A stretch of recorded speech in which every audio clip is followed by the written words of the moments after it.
de Córdoba, Córdoba Capital, con Sara Wyman, una compañera expresa política, una compañera que de larga trayectoria, ¿no? Con mucha militancia con los derechos humanos, testigo en los juicios, sostenedora también, digamos, de los juicios, también integrante de la Asociación de Expresos Políticos de la República Argentina, y también fue compañera de uno de los desaparecidos durante la dictadura, que fue identificado justamente la semana pasada por el Juzgado Federal número 3, a cargo del doctor Hugo Bacalar Baja. Y bueno, el tema de poder decir, comentar, no contar, que ellos fueron detenidos juntos. Entonces, pero eso lo va a contar ella, un poco cómo fue todo ese recorrido que hicieron juntos, y después la separación y ahora el reencuentro, cómo ¿no? Está viviendo todo momento. Esto, tal cual. Sara. Hola, Juli. Hola, buenas tardes. Mi gran compañera y amiga también, ¿no? Sí. Porque, bueno, nos unen muchos años de lucha. Sí. Sara, una alegría escucharte, acá estoy. Verte.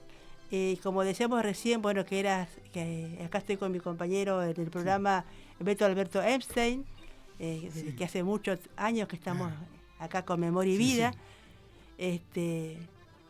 Bueno, vamos a, como decíamos al principio, te llamamos más que nada para que cuentes en primera persona todo lo que significa esta identificación en la ciudad de Córdoba, ¿no?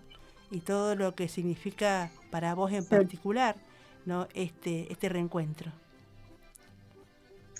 Bueno, en realidad quiero contarles que yo fui testigo el 10 de abril del 2013 en una mega causa que se arma en Córdoba con 590 testigos, la mayoría expresos políticos, que pasamos por distintos centros clandestinos como Campo de la Ribera, la D2, que era el Departamento de Informaciones de la Policía, Campo de Exterminio La Perla, que fue el mayor campo de concentración del interior del país.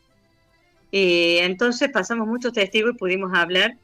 Y yo fui testigo un 10 de abril del 2013, ¿no? Pero la sensación que tuve después de declarar el 10 de abril y la que tengo hoy, un día después de que fue notificado públicamente el encuentro de los restos de quien había sido mi novio, Carlos Alberto Dambra, un militante que luchó por la justicia, por los sueños, por los derechos de gran parte de nuestro pueblo.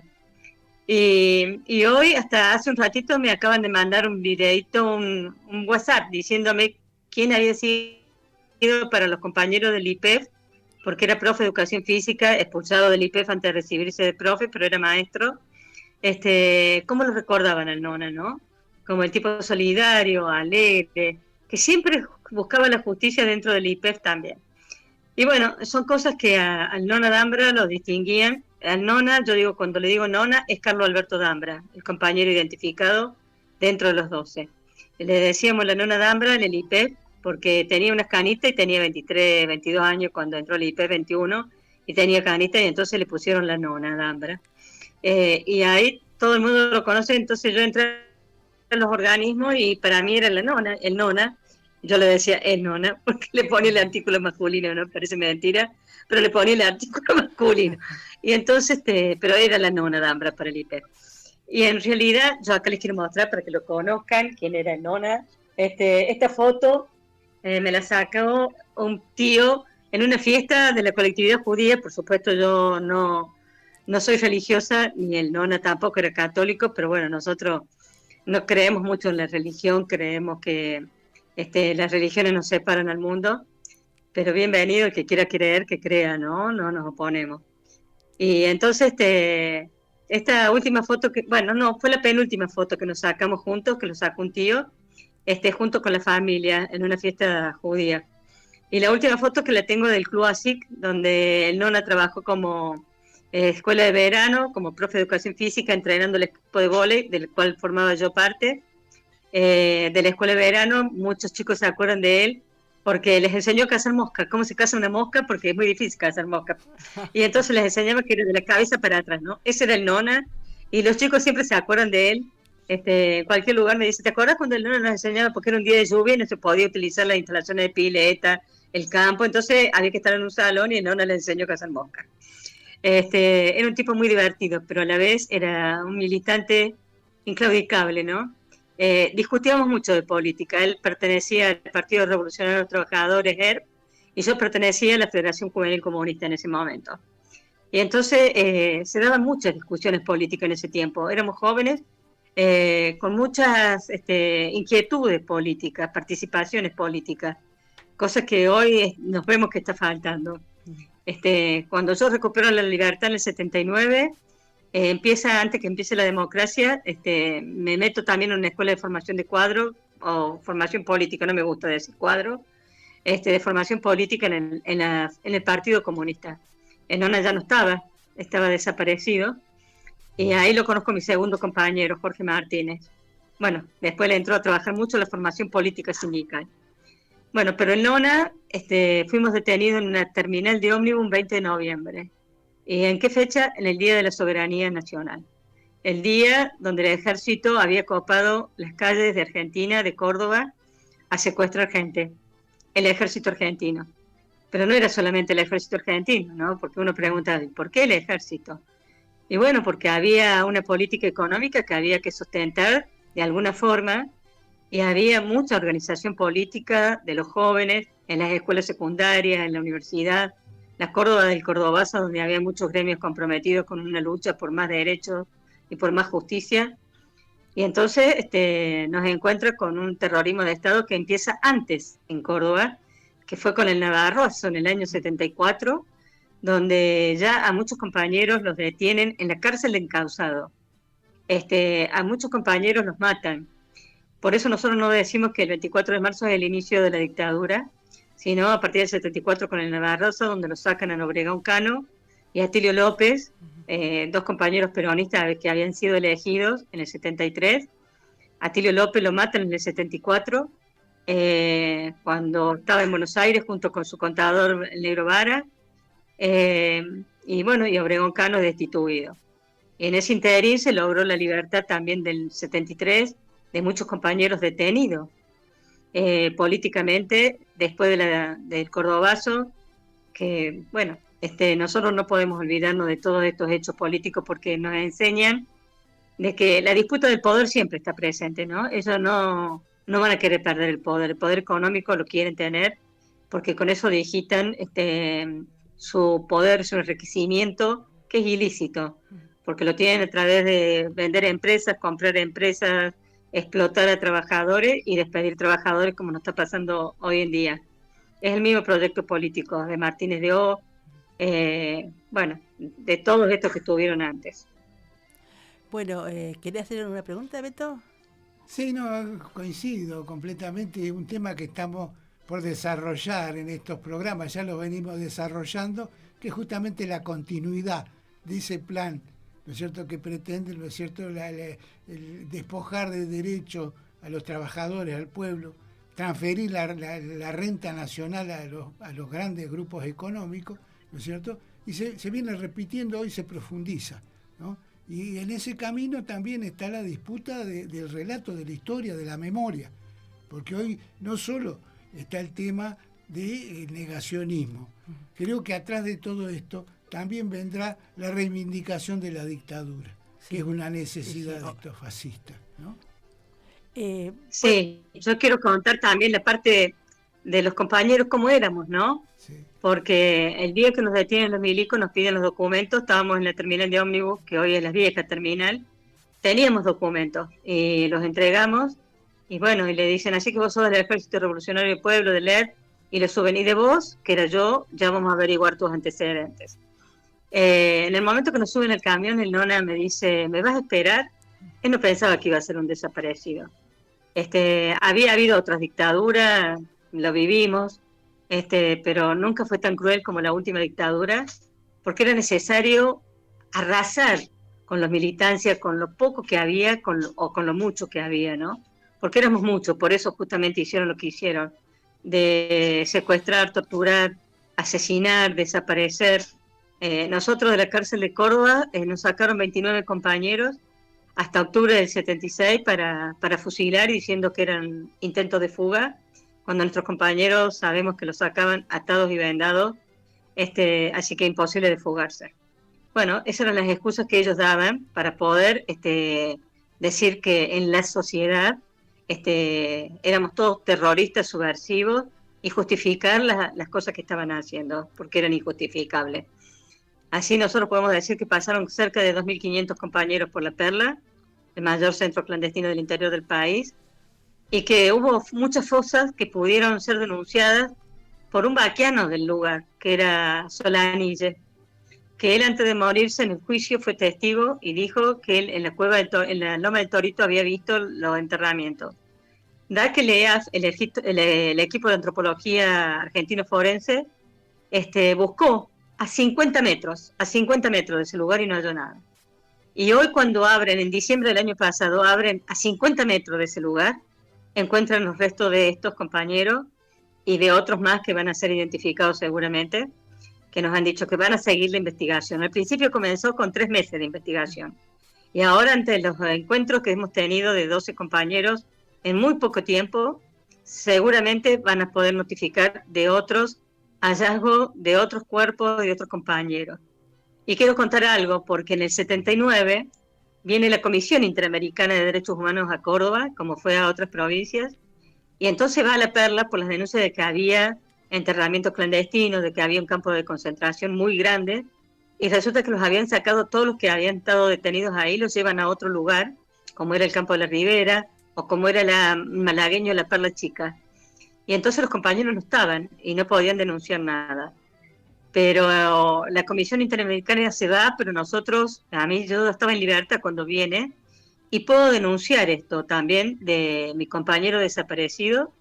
Entonces me dice, ¿a dónde quiere mandar la denuncia? Y yo quiero mandarla al juzgado federal. ¿A dónde se puede mandar? Y al juzgado federal, a los organismos de derechos humanos y a los militares. Y yo le dije, a todos lados, le dije yo, porque bueno, ¿qué me quedaba por perder? Que se averiguara. Bueno, año 84 me llaman los milicos al tercer cuerpo allá camino a La Calera, que me acompaña mi nuevo compañero Jorge Martínez, hoy fallecido, y entonces me preguntaron, ¿usted sabe el número del camión que los detuvo? ¿Cómo me voy a fijar en el momento del secuestro el número del camión? ¿Usted sabe el nombre del hombre que la detuvo? Era subteniente, le digo, porque eso se lo pregunté a mi compañero, a mi novio, y él me dice subteniente. Bueno, por desgracia no lo pude identificar entre los que estaban ahí sentados en el banquillo de los acusados durante el juicio, pero bueno, ni nombre ni número de camión. Pero bueno, yo sé que todos esos milicos, genocidas, asesinos, fueron condenados en el primer juicio, en el segundo juicio, en el tercer juicio.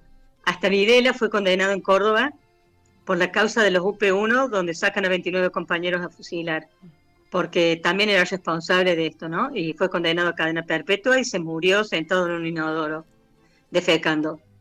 Y bueno, nosotros queríamos, si algún compañero fue responsable de algún atentado, porque bueno, y si merecía juicio, que vaya a juicio y que sea detenido como las condiciones que tienen ellos, con aire acondicionado, con todas las comodidades de un detenido, que muchos de los detenidos sociales no lo tienen, ¿no? Y ellos son privilegiados hoy que tienen domiciliaria, y nosotros tenemos detenidos políticos acá como Milagro Sala, Cristina Fernández de Kirchner, también debido, que ni siquiera un juicio digno tienen, que son historias inventadas, sin ponerme con una actitud partidaria, ¿no? Pero con juicios justos, donde sabemos que los cuadernos fueron truchados, fueron malversados. Y entonces uno dice, ¿de qué justicia estamos hablando? Una justicia cómplice, un poder económico cómplice como el que tenemos en nuestro país hoy. Y bueno, son todas las cosas que nosotros seguimos intentando cambiar y que no las vamos a dejar de pasar. Porque si nosotros nos salvamos de la cruel dictadura que tuvimos y siempre tuvimos esperanza de salir con vida, que no la perdimos, hoy tampoco perdemos las esperanzas de poder cambiar este sistema corrupto, judicial, económico y político corrupto. Sara, ¿qué significa para un familiar encontrar, digamos, a sus seres queridos? Vos sabés, Juli, que yo fui testigo, la Emi Dambra, que es una luchadora incansable, que llegó con vida. Su papá no pudo llegar al juicio por el Nona. Pero bueno, cuando yo me entero el miércoles pasado y teníamos que guardar en silencio por respeto a los compañeros que faltaban notificar, a la familia que faltaban notificar, y yo no podía decir que el Nona había sido uno de los compañeros identificados. Bueno, yo fui testigo ese día 10 de diciembre del 2013 y sentí tranquilidad. Pero la tranquilidad que siento hoy es distinta, ¿no? Yo no dormí desde el miércoles pasado hasta anoche, antenoche, que el miércoles tuve que ir a ese acto de restitución de que era uno de los compañeros, de los 12 compañeros militantes encontrados. Hoy siento otra paz, ¿no? Otra tranquilidad, porque sé que se van a seguir buscando los restos de nuestros compañeros en ese lugar. Y que hay muchas familias que van a poder decir, bueno, tengo, no sé si un pedacito de su cuerpo, porque sabemos que han sido removidos antes de que viniera el CID, con palas por el ejército, porque era una muestra palpable de lo que habían hecho los genocidas. Hoy siento tranquilidad, anoche dormí en paz. Pude dormir, ¿no? Después de 2 noches que no dormía, que estaba tan intranquila, porque no le podía decir a mis compañeros que había sido hallado en Nona, porque nos pidieron silencio para que respetar a las otras familias. Pero hoy fui a 2 actos y bueno, yo pude decir que el Nona era uno de los 12 compañeros identificados y que me sentía con mucha más tranquilidad porque sabía lo que había sucedido entre el terrorismo de Estado, las consecuencias que habíamos tenido toda la familia. Por suerte él fue detenido un 20 de noviembre, pasado la perla un 24 de noviembre, un 22 de noviembre fue pasado a la perla del campo de la Ribera, donde yo estuve con él, a lo lejos, me sirvió una canción que era Samba para olvidar, que nos gustaba, y yo sé que el 22, después del 22 yo no lo escuché más, y entonces el 22 fue a la perla. Y entonces yo sé que él estuvo ahí, que ahí lo mataron el 15 de diciembre por testimonio de muchos compañeros, hasta hoy cuando fui a un reconocimiento al juez Díaz Gavier, que fue el que llevó adelante los juicios, que lo pude saludar y abrazarlo y decirle, el Nona apareció, lo encontraron, así que me abracé con muchos compañeros. Es como poder decir que al Nona lo mataron los genocidas. Entonces ayer, cuando se hace entrega de esta notificación, y dice, ¿y cómo entonces lo pasamos a llamar a estos compañeros identificados? Entonces alguien propuso, bueno, asesinados por el terrorismo de Estado. Y creo que es justo, ¿no? Porque hubo un terrorismo de Estado en Argentina, también en otros países como el Plan Cóndor, pero bueno, fueron asesinados por el terrorismo de Estado, un Estado terrorista. Y entonces uno sabe que, bueno, que hay un fin, que se encuentra en su reto y él apareció. Y yo digo que aparece en un momento político donde en nuestro país está sufriendo la venta de nuestra patria, de nuestra soberanía, y ellos son persistentes, nuestros compañeros desaparecidos. Y aparecen en este momento político, por ahí dicen, bueno, Sara, pero son... No, yo digo, tienen que aparecer, aparecieron en el momento político que necesitamos que ellos aparezcan, ¿no? Y entonces como una lucha ganada al negacionismo, a todo esto que no fueron 30.000, ¿qué me importa si fueron 30.000, 8.000, 20.000? Con que haya uno suficiente, ¿no? Para demostrar lo que fue el terrorismo de Estado. Que no teníamos una democracia, que no podíamos pensar diferente, que no tuvimos juicios, que no tuvimos causa. Muchos compañeros nunca nos hicieron una causa, nunca nos vio un juez. Y entonces, ¿de qué justicia estábamos hablando en plena dictadura? ¿De qué democracia estábamos hablando en plena dictadura? Claro. No había democracia. El Congreso se cerró, los gremios se cerraron, los partidos se cerraron. Y eso es lo que la gente tiene que entender. Cuando se vota, tenemos que pensar qué queremos de una democracia. ¿Y de qué democracia hablamos? Bueno, yo siempre he luchado por un socialismo, ¿no? Donde sean distribuidas la riqueza para todos y podamos vivir en la diversidad y en el pleno respeto de todos los derechos humanos. Con trabajo para la gente que trabaja, que tiene oficio, que no haya pobres, que haya una universidad para todos, que ahora no tiene presupuesto, que haya hospitales públicos para el que no tenga acceso a una salud privada, el que la quiera tener que la tenga, pero también el que no tiene acceso a una salud pública que la pueda tener. Y bueno, y esos son los derechos por los cuales nosotros luchábamos en nuestra época, los setentistas, sesentistas, y bueno, y vamos a seguir insistiendo en todo esto porque fue y seguirá siendo nuestra lucha. Bueno, Sara, te agradecemos un montón que hayamos podido conversar con vos. Y por supuesto, un abrazo inmenso, te mandamos desde acá. Y bueno, esta alegría de seguir compartiendo, ¿no? Esta lucha y esta búsqueda, ¿no? Sí. Un abrazo, Sara. Bueno, hasta pronto. Un abrazo, Julia, y seguimos. La lucha continúa. Sí. Exactamente. Como dijo Gringo Top. Sí. La lucha continúa. Abrazo. Sí. Hasta siempre. Abrazo, Julia. Bien. Bueno, era Sara Wyman, ¿no? Con la que estábamos conversando. Sí, sí. Bueno, vamos a un tema musical. Sí. Ahora sí vamos a poner Samba para olvidar. Esta canción que mencionaba Sara. Sí.